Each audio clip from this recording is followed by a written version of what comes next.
Sosok Refrain suami di Minahasa Selatan bunuh istri baru sebulan melahirkan, dipicu rasa cemburu. Inilah sosok suami yang tega menghabisi nyawa istrinya sendiri di Minahasa Selatan, Provinsi Sulawesi Utara. Seorang suami bernama Refrain diduga membacok istrinya, Rohinda Tompunu yang baru saja melahirkan 1 bulan lalu.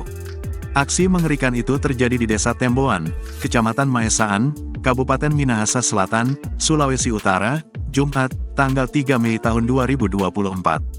Diketahui, Refrain dan Rohinda Tompunu alias Indah telah dikaruniai 2 anak yang masih kecil. Anak pertama laki-laki berusia 5 tahun, sedangkan sang bayi baru lahir 1 bulan. Di berbagai foto akun media sosialnya, Indah dan Refrain kerap memperlihatkan kebersamaan. Bahkan potret tersebut seolah tak menunjukkan betapa kejamnya perbuatan Refrain tega menghabisi nyawa istrinya sendiri. Refrain kini telah diamankan pihak kepolisian dan ditetapkan sebagai tersangka pembunuhan. Kepada polisi, Refrain nekat menganiaya istrinya Rohinda hanya karena cemburu.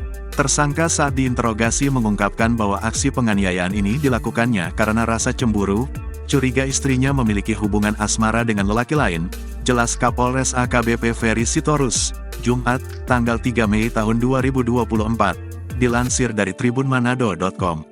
Selain membunuh istrinya, pelaku juga melukai mertua laki-lakinya Jerry Tompunu. Pelaku RL membunuh sang istri menggunakan senjata tajam jenis parang. Kasus penganiayaan menggunakan senjata tajam terjadi di Desa Temboan, Kecamatan Maesaan, Kabupaten Minsel, Sulawesi Utara, pada Jumat pagi, tanggal 3 Mei tahun 2024, sekitar pukul 4.30 WITA.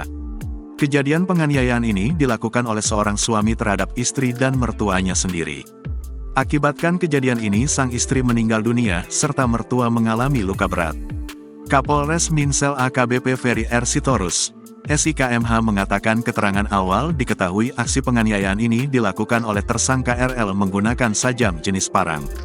Sedangkan korban lelaki Jerry Tompunu mengalami luka potong di bagian lengan tangan kiri, dada dan kepala saat ini sedang menjalani perawatan intensif di RS Cantia Tompaso Baru, ujar Kapolres Minsel AKBP Ferry R. Sitorus.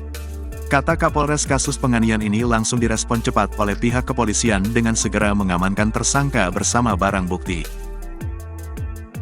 Download Tribun X sekarang, menghadirkan lokal menjadi Indonesia.